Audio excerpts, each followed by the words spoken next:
Welcome to The Explainer. Today, we're diving headfirst into a really raw and ancient drama from the book of Genesis.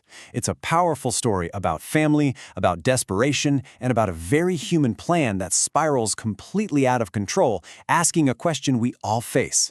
How far will we go to build a future? It all kicks off with this deeply human question, right? This desire for a legacy, for something that lasts beyond us.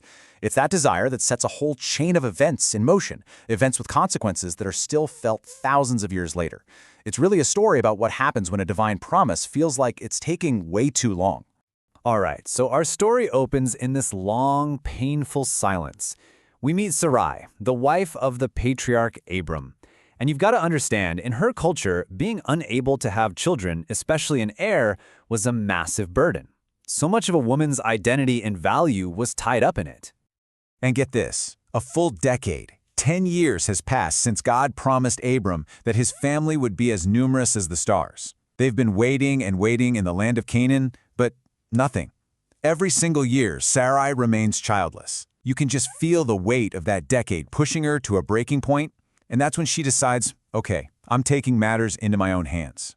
So Sarai comes to Abram with a plan. She basically says, look, God's obviously not letting me have kids. So go to my handmaid, Hagar. Maybe through her, I can build a family.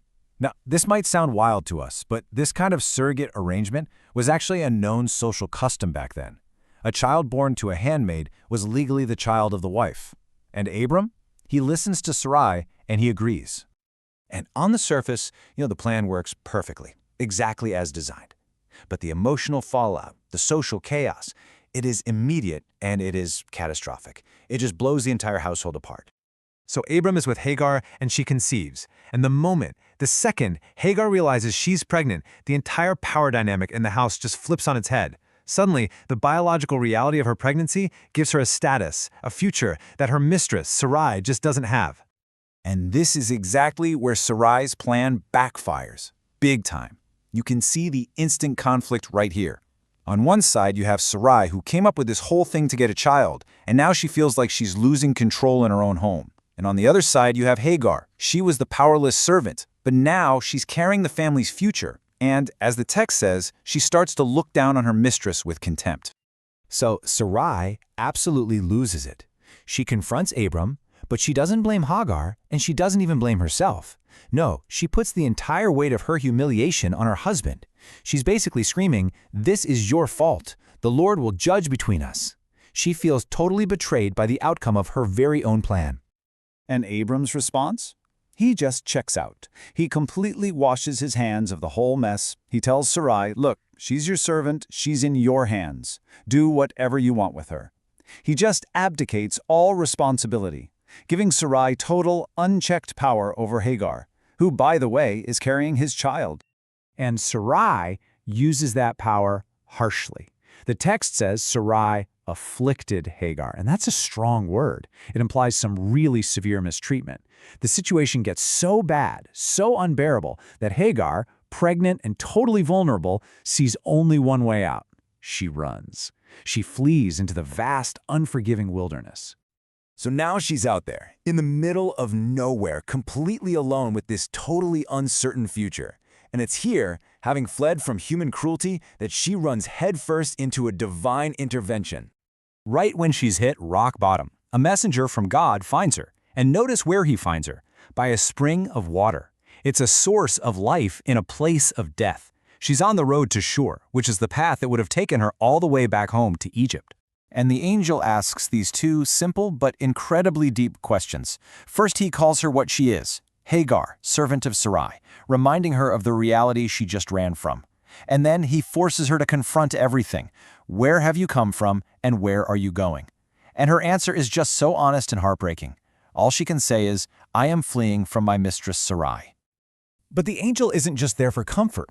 He gives Hagar a really difficult command, but he follows it up with this absolutely monumental promise that's going to completely change her identity, from a runaway slave to the mother of a nation. First up, the hard part. The angel tells her to go back to the abuse, back to the humiliation, and submit to Sarai. I mean, can you imagine? What a difficult, humbling command. But it's the necessary first step for the incredible promise that's about to be revealed. And with that command comes this, an unbelievable promise. And get this, it's the same kind of promise for countless descendants that was made to the patriarch Abram. It's now being made directly to Hagar, the Egyptian handmaid. She too is going to be the mother of a great nation. I mean, what a stunning turn of events for her. The angel then describes the kind of person her son will be, calling him a wild donkey of a man. Now, this doesn't sound like a compliment to us, but in that culture, it wasn't an insult. It was actually a symbol of freedom, of an untamable nature, a creature of the desert that nobody could break or control. So here's the crucial takeaway. His destiny is going to be one of conflict. He's going to be an outsider, a fighter, living a life of strife. The prophecy says he'll be at odds with everyone and everyone will be at odds with him, living in hostility, separate from all his relatives. And the angel tells her exactly what to name the boy. Ishmael.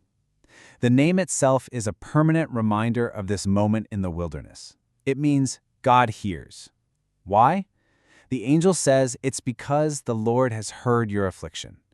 Her silent suffering back in that tent, it was not missed. God heard her. Hagar is so overwhelmed by all this that she does something truly remarkable.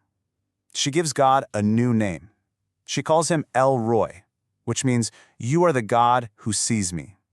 She, the invisible, mistreated servant, realizes that she has been seen. Really seen. By the divine. And she doesn't stop there. She actually names the well, the very spot where she had this incredible encounter. She calls it Bir Lahai Roy, the well of the living one who sees me. She is literally putting her story, her salvation, on the map forever. So empowered by this life-changing encounter, Hagar finds the strength to obey that difficult command. She returns to Sarai and Abram, and now she's carrying not just a child, but a divine promise for his entire future. And in time, Hagar gives birth to a son.